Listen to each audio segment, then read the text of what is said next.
পূজাৰীয়ে তেওঁলোকক গাত ধুৱাই দিছে আৰু তেওঁলোকে পূজা কৰি মেলি এতিয়া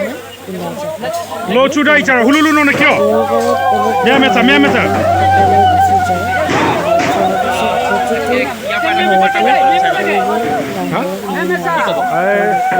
আমি প্ৰথমে প্ৰাজ্ঞীক ধন্যবাদ জনাইছোঁ যে আমাৰ দেউৰী ঐতিহ্যৰ যিটো বহুৱা আমাৰ হুঁচৰি কৰাৰ পিছত এইটো প্ৰতি 5 বছৰৰ মূৰত আমি এই আমাৰ বহুৱা নৃত্য প্ৰদৰ্শন কৰোঁ। অপয়ামঙ্গল গাঁৱৰ পৰা বিভিন্ন ভূত প্ৰেত বিভিন্ন অলৌকিক শক্তি আমাৰ গাঁৱৰ পৰা আমি দূৰ কৰিবৰ কাৰণে আজি এই আমাৰ এচেৰা পূজা, অসমীয়াত এচেৰা বুলি কয়, আমাৰ দেউৰী ভাষাত ৰাজকেবাং কৰি এই ৰাজকেবাঙত এইটো অনুষ্ঠিত কৰা হয়।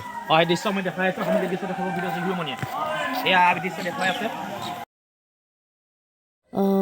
আজি আমাৰ গাঁৱৰ ৰাজকেবাং হৈছে আৰু এনেদৰে মানুহবোৰ যোনসকলে পাৰ্টিচিপেট কৰিছে তেওঁসকলে গছৰ পাত আৰু কলৰ পাত পিন্ধি আহি প্ৰতিটো ঘৰতে বাহিৰে এনেকৈ মাৰি আহে।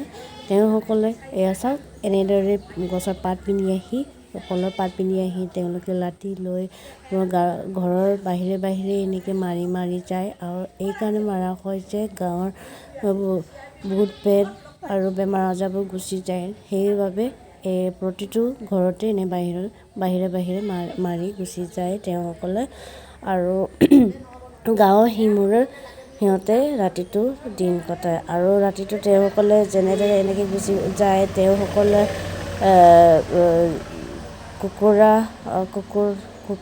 কুকুৰা গাহৰি যি পায় তাকে লাঠিয়েদি মাৰি দিয়ে আৰু সেই লাঠিয়েদি মাৰা বস্তুবোৰ মৰি যায়, কিয়নো ইহঁতৰ গাত দেউ থাকে। সেইকাৰণে ইহঁতে মাৰি যোৱা বস্তুবোৰ পিছত গৈ থকা মানুহবোৰে উঠাই লৈ যায় আৰু লৈ গৈ মেলি সিহঁতে গাঁৱৰ সিমূৰে এটা ভোজ ভাত খায়। তেওঁলোকে ৰাতিটো তাতেই থাকে আৰু ৰাতিপুৱা হৈ আহি তেওঁ ঘৰলৈ আহে আৰু গাবোৰ বহুত বিষায়।